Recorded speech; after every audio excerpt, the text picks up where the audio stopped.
Item 5.7, Council's February Performance Report. Gareth, do you wish to comment? Madam Chair, so we're whipping through the agenda items today. That's great. Oh, I was always...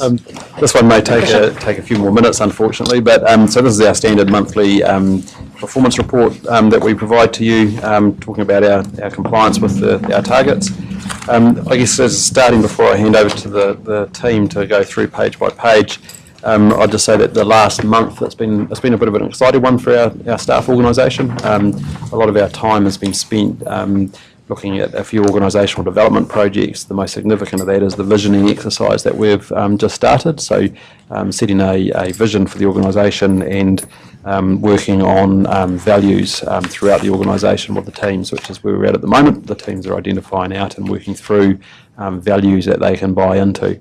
The end result of that, or the goal of that, is for us to become a values-based, high-performing organisation that staff can know what is expected of them and measure themselves and each other in accordance with that. So quite an exciting time. I think it's something that the staff generally have really been keen to be involved with and excited about. But on top of that, business continues as normal. So I'll look to the guys to take us through page by page. Thank you, Gareth. Madam Chair, could I just ask a question on page 1? Just to retain the garden of significance in the South Domain, I see that we might have to do some improvements. Do you know what those improvements may look like? Or? Yeah, I think it's just some weeding out and some replanting. I don't think it's anything more significant than that. Okay. All right.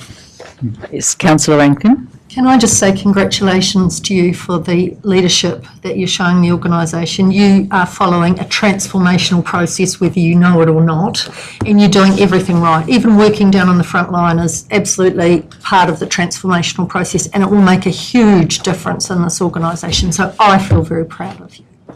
Thank you, Councillor Rankin. Yep. I'm sure there are others that would agree. Yep. Any further comments? Queries? Right. Going to work through them? Okay, you're going to have to put up with me today on the finances. As you can see, we're in a pretty favourable position. It's actually a bit of a challenge because if you look at the growth in our operating revenue, a lot of it is in the operational side of the business when you look at the fees and charges and things of this nature. But we've been able to achieve that without an increase in our employee costs versus the budget. So people are working their butts off, but they're actually delivering. And I think that's the underlying message, that it's not only the fact that we are favourable year to date, but if you look at our forecast, we're going to be even better at year end without an increase in our employee costs. So I think that's passing on from Councillor Rankin's comment about the culture that has been created. You're seeing the deliverables and the financials as well. So I don't really want to dwell too much on those because I think they speak for themselves. So I'll let Dennis and Nick go through the performance reports, and then I'll talk about the Treasury management results. Thank you, Alan. Thank you. Right, if you go through to page 125, we come to community services. What I think you'll find as we go through the report today is there's not a great deal of change from where we were reporting last month. So we won't drag it out unnecessarily. In terms of community services, you'll see the only major significant variance is around the increased revenue we've seen. That's what we talked about last month, and that's just a trend that's continuing with that development. In terms of the service delivery, that continues to be... Madam Chair, can we go, as you're going through each one, can we ask questions? Oh, most definitely. I notice on the community services 125, 25k for insurance payment. What was that for? Ooh, I can't tell you off the top of my head, but we'll find out and send that information through. Insurance claim, was it? So it might have been a rule 4, but I had to check through you, Madam Chair. Not sure, but come back to you. Well, under community services, so yeah. Right. Okay. Thank you. Yeah, okay. Thank you. What we find is that the rural fire comes through as an expense, and then when we get the reimbursement, it comes in as revenue. So it's offsetting expenses. Like there was 76,000 year to date in rural fire costs, but we've received it all back. It just takes some time occasionally Yeah. for that to happen. So then on the community services budget, you'd show an operating expenditure of X, followed by a revenue of the same amount. Is that the way it works? Well, we wouldn't be budgeting for a I fire. wouldn't budget for it, but we or we could get a payment. But it would show, wouldn't it? that- Yeah, it should show both sides, yeah. Cool. Page 127, water. Again, a similar message about water revenues, up against budget. Sorry, guys. Turning to the page onto service delivery, delivery measures are on track. You'll notice that there are some warning lights there that things may not be met. Those haven't changed from last month. They're the Acacia Bay Water Treatment Plant, where we need to talk to landowner to gain access to some land for a new water treatment plant site. And the Bonshore Park water bore, where we have made progress, there's a third bore that has been drilled. We're just waiting for the final testing on that bore, and if, as expected, we'll move into completion of that bore and getting approval from the drinking water assessor. How are negotiations going with the Acacia Bay landowner? We're just yet to commence serious negotiations. You'll keep us informed, no doubt. We will. Transport. There's reduction in expenditure or revenue and expenditure that's primarily due to the timing of the reseals. They are almost complete now, so that should show a change next month. And there's also an increase in revenue aligned with the other areas.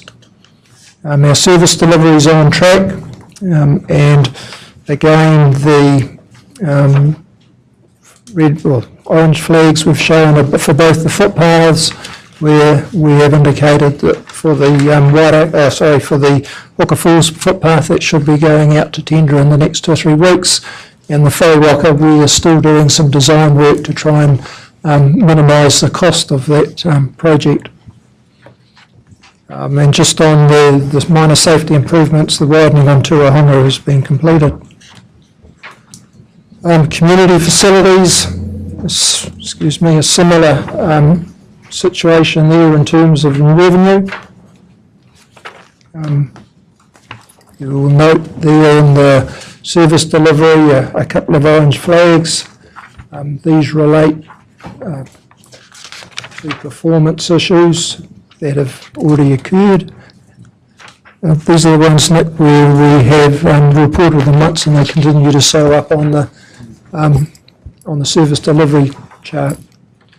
In terms of project, we've got the Otamahiki Stream toilet block that's tracking along according to progress. Wastewater on page 136, similar message there about revenue again. We are tracking on target with our service delivery. You'll recall during the month of February we had, I think it was 4 wastewater spills, and we are currently renewing the sewer pipe at Koa Road, and that work's underway at the moment. We've a red light shown on the Turangi wastewater treatment plant. And just through the chair. Yes. Thank you, Dennis. Particularly on that one, it's been going on for how long now, the delays for this? This is the Turangi plant? Yeah. Yes, that will, as we've mentioned in this report and a number of other reports, it's entirely reliant on the Department of Internal Affairs and their dredging program, and that dredging is unlikely to take place until next summer. So this report will continue to show that until we get that dredged material. Now, the reason we're using that dredged material is there are some cost efficiencies. They want to get rid of the material, and we want the material, and the material suits for the purpose that we want, rather than trying to source it from another site where we actually have to pay for the material and pay for the cartage. Okay, so in the summer, that's when they will look at it? Or No, that's when they intend to have a contract up and running to get the material. And then time frame from there to completion, do you think? How long? We won't be able to start until after we've had the material, so potentially it's not until the following season. And this has been conveyed to council. Yeah, so we're talking 12 months from then, so yes. it's probably 2 years from Yes. now. Through the chair, it would have been now if it hadn't have been for the issues that the harbour master had with their contractor to get the dredgings. So it was supposed to be last summer, or the summer that would just come through, but unfortunately that didn't happen due to contractual issues that they had, and then they had to go through an arbitration process, etc., to complete that.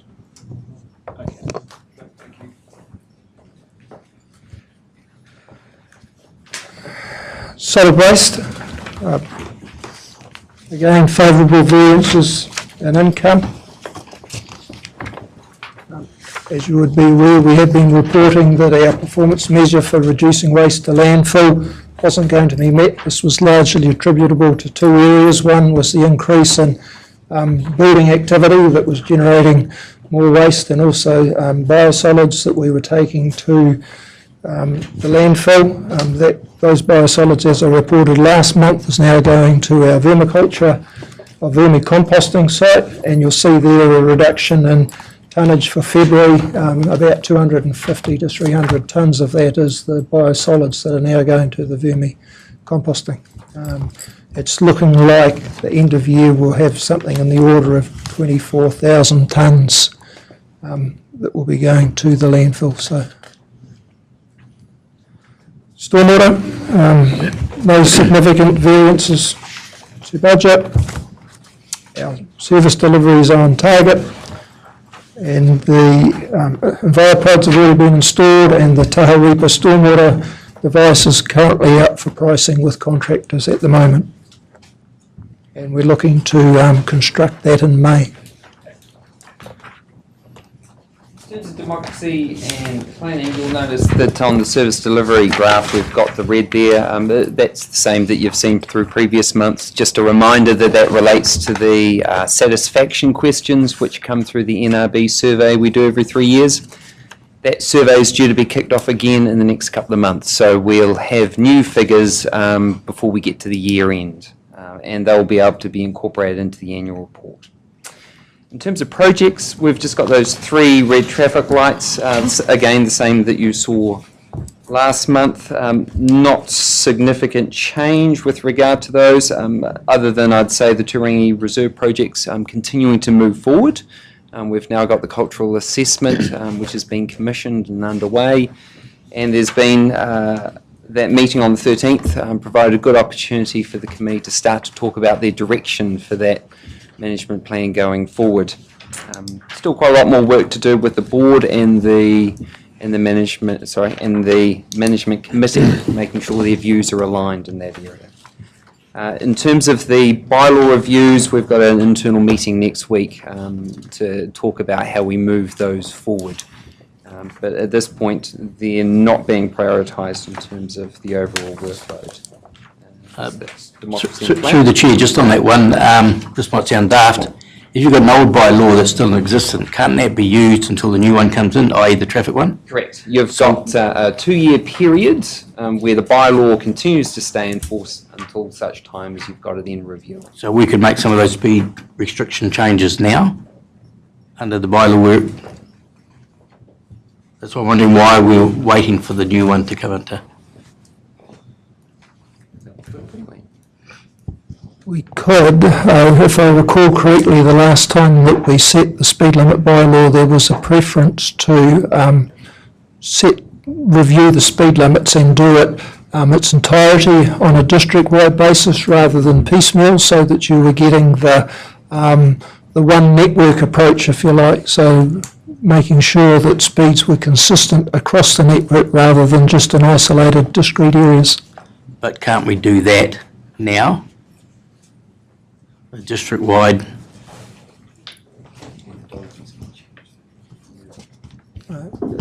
Purely timing for resourcing. As Dennis says, it's purely a resourcing issue at this point in time. It's certainly something we can go back and have a look at and give you a more definitive timing on. So when will the resources become available? I suppose at the time the new ones arrive. And the intention is to deal with that issue. In the 17, yeah, the intention is to deal with that issue in the 17-18 year. 17-18. We can perhaps give you some more definitive timing around when in that year we expect to get onto it. Okay, thank you. If that would be useful. Yep, thank you. Investments. I'll speak to that. I'll cover most of that in the Treasury Management Report. All I want to point out on this particular page is the gain on sale of properties of 1.4 million. So that's well in excess of what was budgeted for, but we'll cover the rest of it in the Treasury Management Report. What properties, Alan, is this? This is Botanical Heights and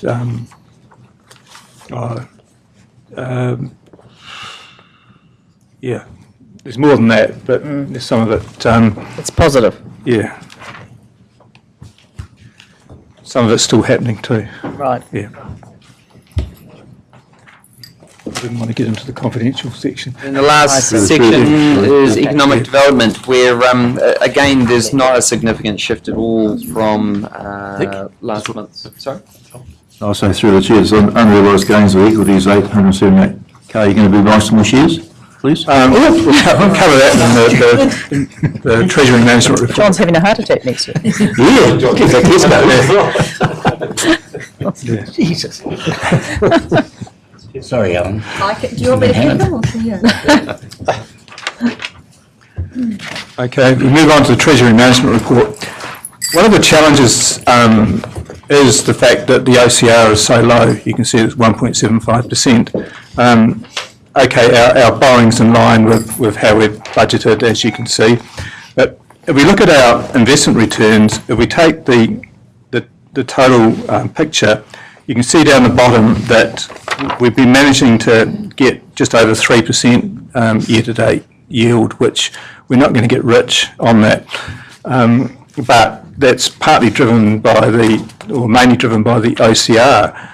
But if we flick over to the next page, if you look at page 153, which is focusing on the TEL portfolio, and this carries on a little bit from what Councillor Williamson was saying, you can see that our year-to-date yield is 5.8.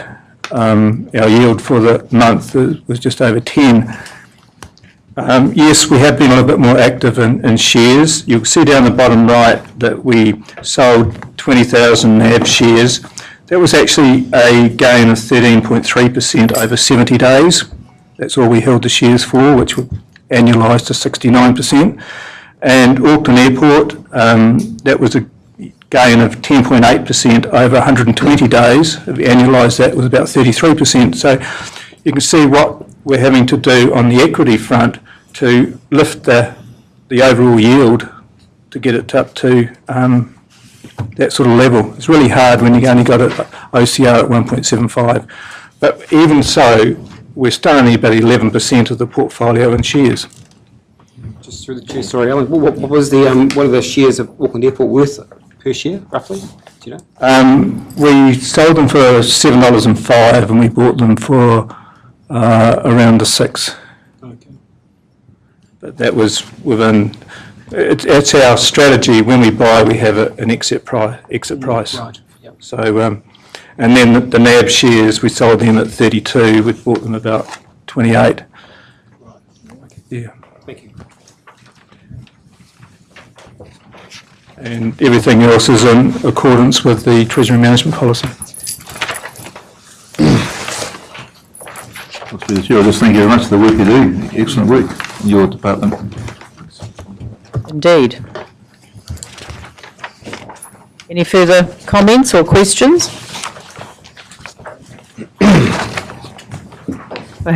Have a mover, sorry, moving, thank you, Councillor Cousins, a seconder. All those in favour? Aye. Carried.